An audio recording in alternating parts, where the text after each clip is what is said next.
Hello and welcome to this episode of Niemietz Answers. In this series, we're going to have a look at some of the most frequently Googled questions on a variety of subjects that the IEA takes an interest in. And in this episode, we're going to look at capitalism. How does capitalism cause inequality is the first question. The answer is it doesn't cause inequality as such, because that assumes that there is somehow a pre-capitalist state of nature in which there is no inequality. Of course, inequality has always existed, and it was there long before capitalism. If you want to see a society without inequality, you have to go back to pretty much prehistoric tribes. Before the advent of capitalism, there were, of course, other forms of inequality. It's just that then, in the feudal age, in the Middle Ages, inequality was determined by birthright, if you were either an aristocrat or you were a peasant or maybe something in between. So inequality wasn't determined by what you did, but simply by the caste, so to speak, into which you were born. Now, capitalism doesn't cause inequality, but it doesn't eliminate it either. That bit is true. There is inequality in capitalist economies. And that is simply because, well, in a capitalist economy, incomes are determined by supply and demand for different skills, for different things that you offer on the market, and some skills are just more highly in demand than others. And if you have some of those skills to offer, then the market will reward you to a greater degree than if you offer skills that are less in demand. So that is how you get inequality in capitalism. And it's not that capitalism causes inequality, but that is a reason why inequality doesn't disappear under capitalism. The next question is, how does capitalism shape our lives? First of all, I'd say it doesn't entirely determine our lives. In a capitalist economy, there would always be parts of our lives that are just not part of market transactions. For example, our family lives. Within the family, you don't get market-like relations, of course. And that's because capitalism never exists in a vacuum. It always exists within a social context, within social norms. And we just feel that in some contexts, market-like exchange relations are just not appropriate. It's just not what we would use. Whereas in other contexts, they are appropriate. So it's not that capitalism completely shapes our lives. To the extent that it does, which is in the formal economic sphere, it shapes our lives simply by giving us far more control over our lives than alternative economic systems. It does so firstly because capitalism makes us far more prosperous than any other economic system has so far. And also, even for a given level of prosperity, capitalism gives us far greater control over our economic lives than other economic systems, because capitalism is a system of consumer sovereignty. It's built on free choice and free contracts. You choose who you want to buy from, who you want to sell to, who you want to work for. And in that way, capitalism gives you free choice over a variety of areas that strongly affect our lives. And therefore, capitalism is a system that doesn't just cause greater prosperity than other systems. It also gives us more choice and more control over our lives in a meaningful sense. The next question is, how does capitalism not benefit society? Well, that's a slightly loaded question. I would of course argue that it very much does benefit society in the ways that I've just described. Firstly, it makes societies far more prosperous than any other type of economic system does. And also by simply empowering individuals, by giving everyone free choice. If in a capitalist economy, if there's some arrangement that you are not happy with, let's say you buy something you're not happy with, what you receive, you have free choice. You can just change supplier. You can go somewhere else. And that is how capitalism differs from, say, a collectively run economy where you can only get meaningful change if you persuade 50% of the population to agree with you and vote for some different kind of policy.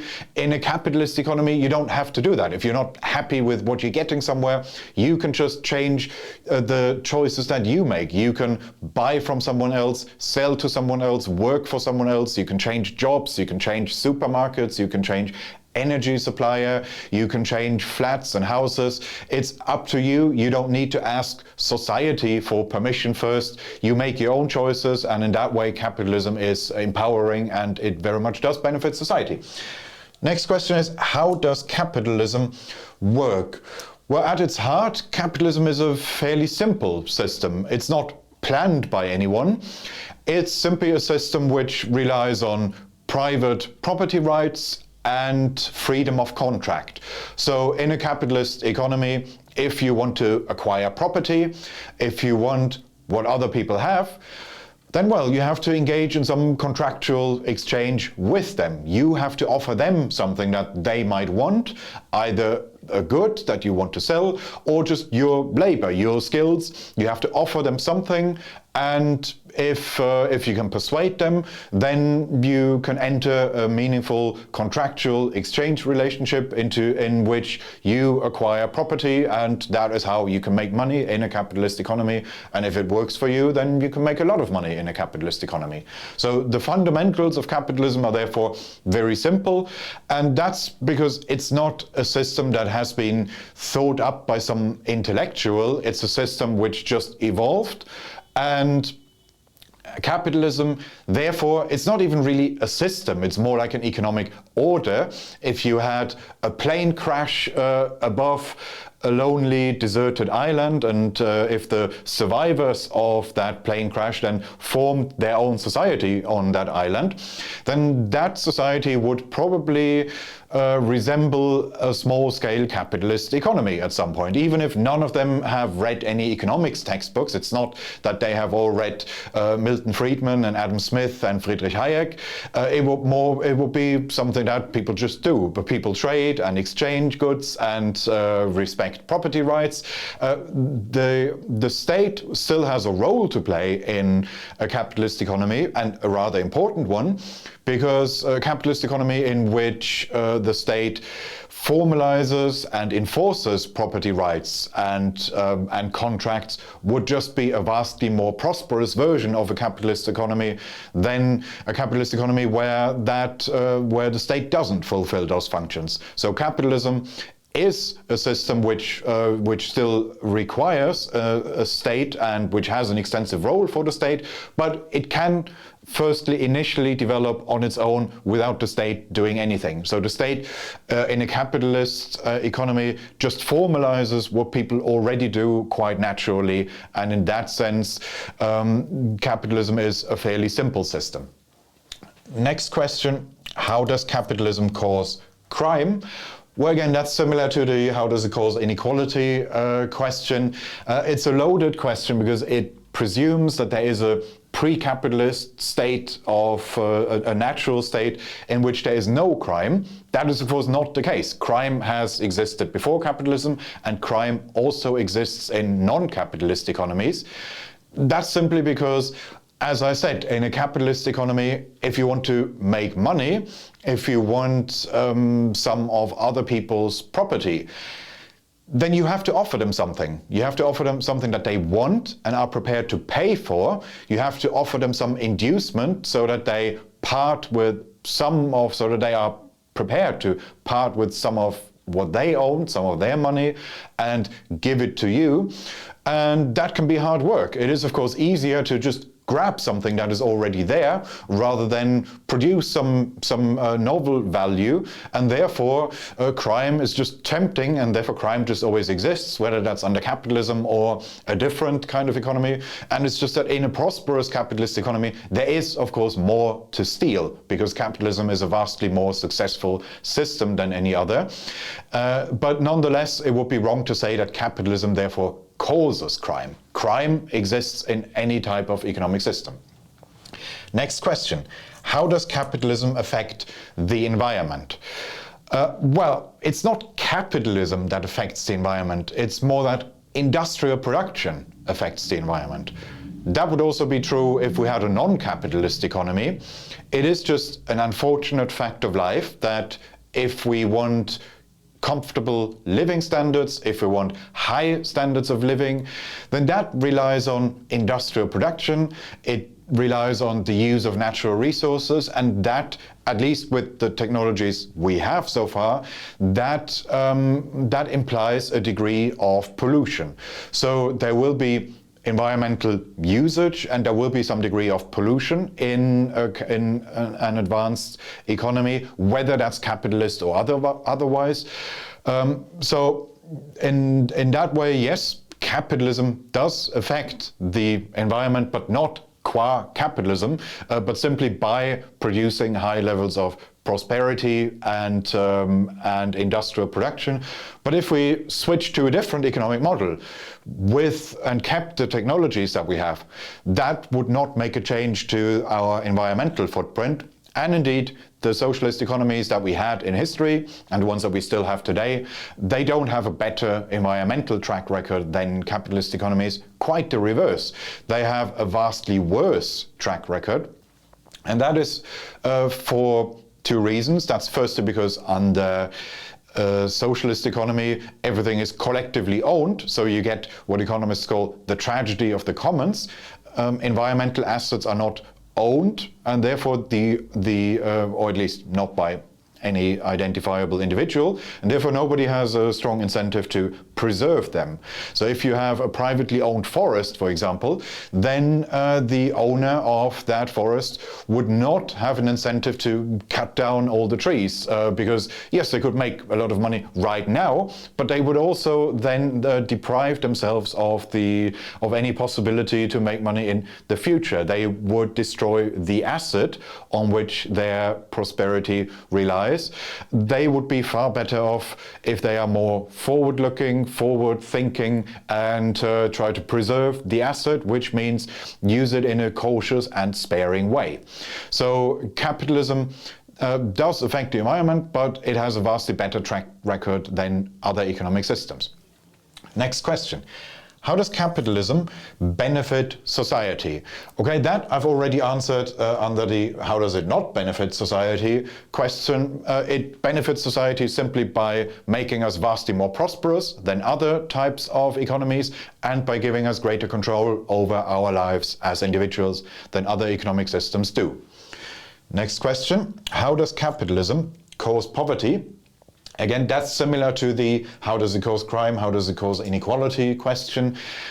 It doesn't, and the problem with the question is that it starts from the presumption that there would somehow, under a non-capitalist economy, there would somehow be no poverty. Unfortunately, poverty is the natural state of humanity. For most of our history, almost the entirety of humanity lived in grinding poverty. So if you try to apply some of our current measures of extreme poverty, measures like having less than the equivalent of $2 a day, if you apply them retrospectively to previous centuries, then it's quite clear that throughout the whole of human history, until the early 19th century, almost the whole of humanity lived in grinding poverty. On measures like that, pretty much everyone, except for a few aristocrats, would have been extremely poor until the advent of capitalism. That's when you first saw a sustained decline in poverty, and even then, initially only where capitalist forms of production started. So initially it would only have been in northwestern Europe, in Britain and the Netherlands and a few offshoots, and it then spread a generation later to the rest of Western Europe and its offshoots, and it was only then later in the 20th century that we reached a stage where for the first time in history, the majority of the world's population were no longer poor. Towards the end of the 20th century, that's when we reached that stage for the first time. And now we've advanced to a stage where only about 1/10 or so of the global population live in extreme poverty. And that's because what started in Northwestern Europe, capitalist modes of production, what started there in the late 18th century maybe, or early 19th, then spread in various stages to almost the entire world, with differences in degree. And to the extent that it did, poverty collapsed. And it collapsed in relation to how capitalist economies are. You can see that empirically. Just look at the one of the various economic freedom indices, and you will see that the countries that are highest up that list, the freest economies in the world, the most capitalist economies in the world, are also the ones that have the lowest levels of poverty. So capitalism doesn't cause poverty, quite the opposite. Poverty was always there. It's capitalism that's made it possible to solve it in a sustained way. And the last question, how does capitalism exploit workers? Well, okay, again, a slightly loaded question. It doesn't exploit workers. Capitalism doesn't exploit anyone. That is Marxist mythology. What happens is simply that if you work as an employee on a standard employment contract, then you get exactly the amount of income that is specified in that contract. You don't get more and you don't get less than that. So that is a form of insurance, you could say, that you insure yourselves against the fluctuations of the market. However well or badly your company does, you always get the same salary. Now, if you're a businessman, if you set up your own company, that's very different. Your income then could be anything between well, not just zero, but it could be negative. You could go bust and end up with a lot of debt, or you could become a millionaire. You could be in an extreme case, you could be the next Elon Musk, although that's admittedly unlikely. But point is that if you are a business owner, if you are a capitalist, then that means you incur a much greater risk, and your living standards could be all over the place. Could be from very low in one year to very high in another year. And if you then only look at the successful examples, then it's tempting, I guess, to say, well, why does this capitalist have so much more money than the people who work for them? But then that's like looking at people who win the lottery and try to draw conclusions about the lottery game as a whole.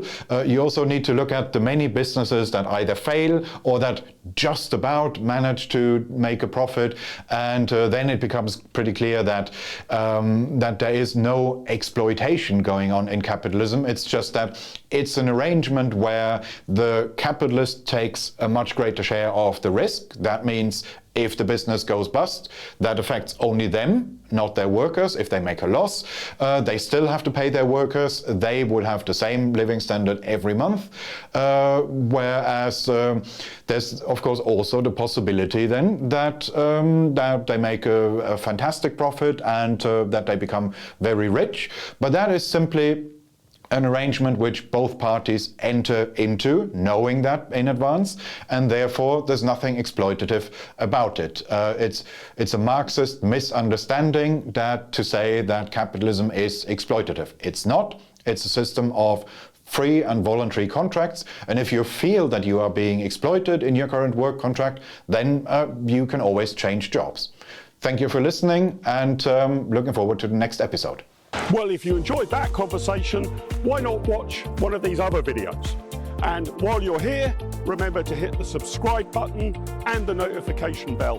That way, you'll never miss out on a single IEA broadcast.